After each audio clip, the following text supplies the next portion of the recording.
Hello, YouTube community and vinyl community. It's with heavy heart that we found out yesterday that Ozzy Osbourne passed away.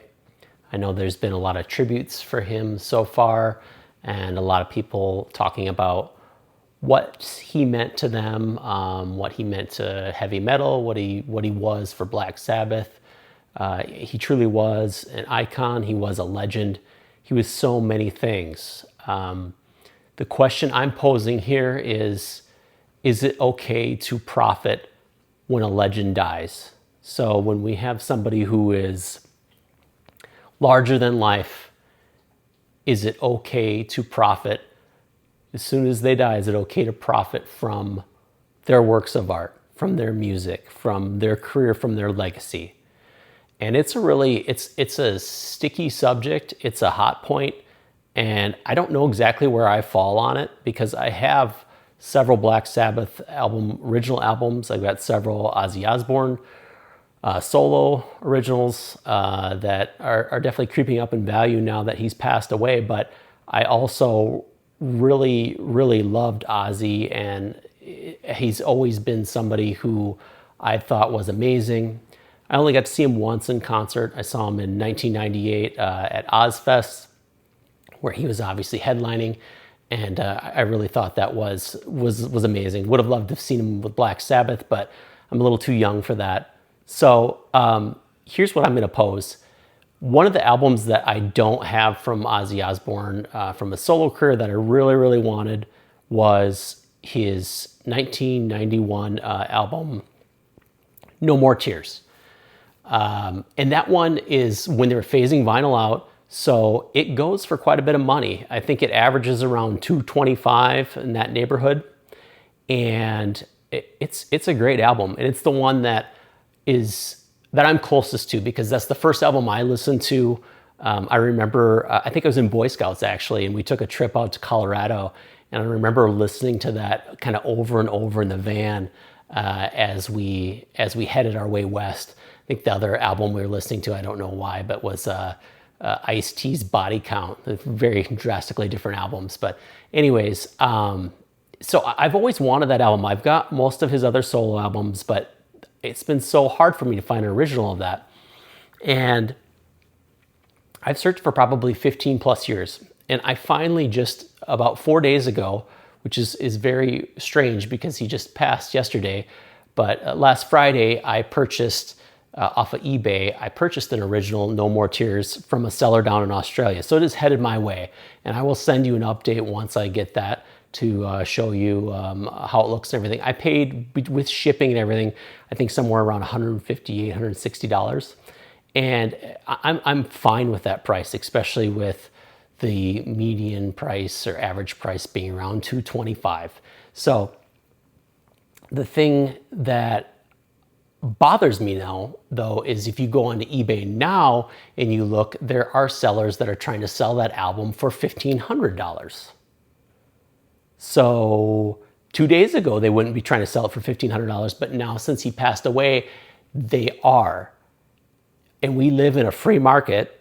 We live in a capitalist society here in the United States. Is that okay?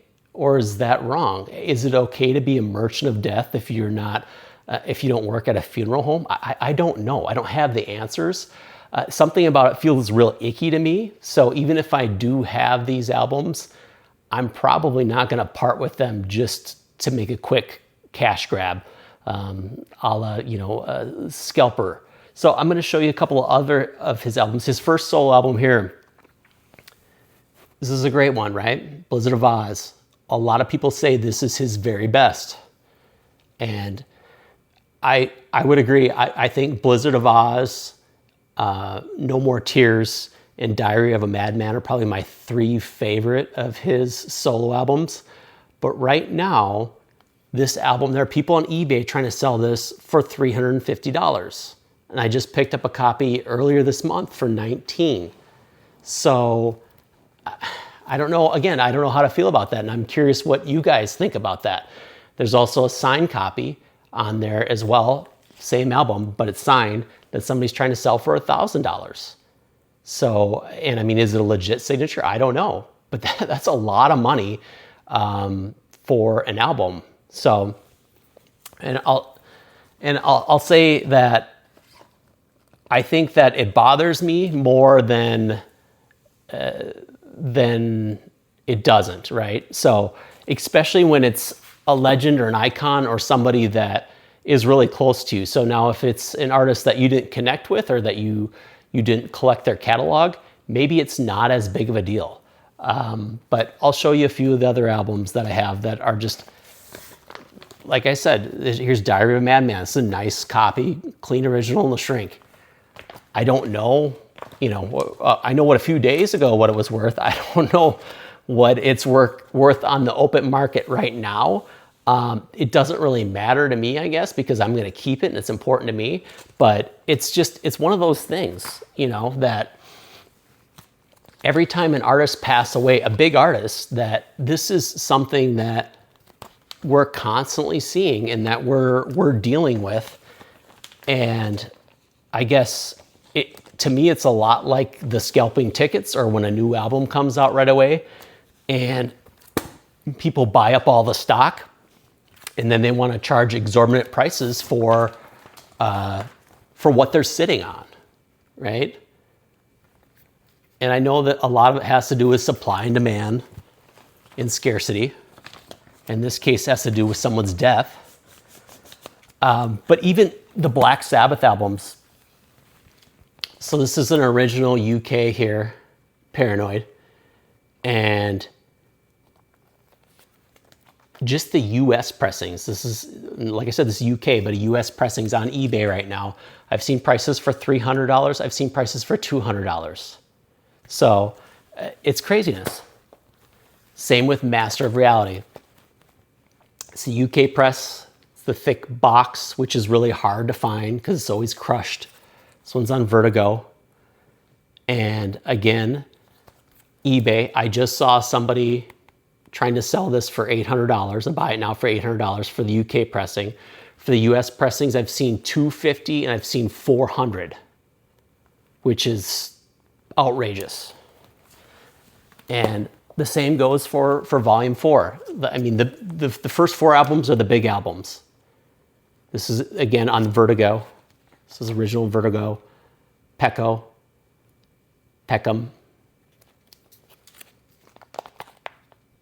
And this one, same thing.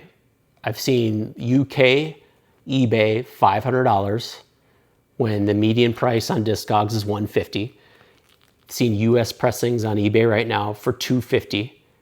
Average price Discogs $50. So there's some real opportunists out there that are really going for it. And that begs the question, what type of artist does this happen to? Because when Brian Wilson passed away not too long ago, I've seen some albums like Pet Sounds. It's always been kind of an expensive album, at least in the last 20 years or so. It hasn't always, but I'd say in the last 20 years. And now I've seen copies, the original mono Scranton press on eBay for $225, which isn't too outrageous. I think the average or median is around 80, but with this, it's so hard to find a clean copy. So I get that, I understand that. But the rest of the Beach Boys stuff isn't really going gangbusters or going crazy. And I'd say the same goes for Sly and the Family Stone, right? So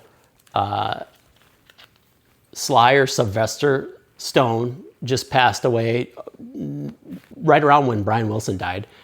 This is their first album. This one's hard to find. I don't really see any increases or anything with their albums or their body of work. This one, his first album is harder to find and it is more expensive. You'll end up paying anywhere from $80 to $100 to get it, but everything else is kind of just still held in value and stayed in line. So I don't really know what signifies or triggers people wanting to pay exorbitant amounts for an album and an artist's work and what doesn't. And I'll give another example. Back in 2016, when David Bowie died, I remember trying to get this album, Black Star, and because he died just shortly after it released, and I waited too long. I snoozed, and all of a sudden they were all gone. There weren't any to be had anywhere because everybody snapped them up, and there was people trying to resell them for hundreds of dollars.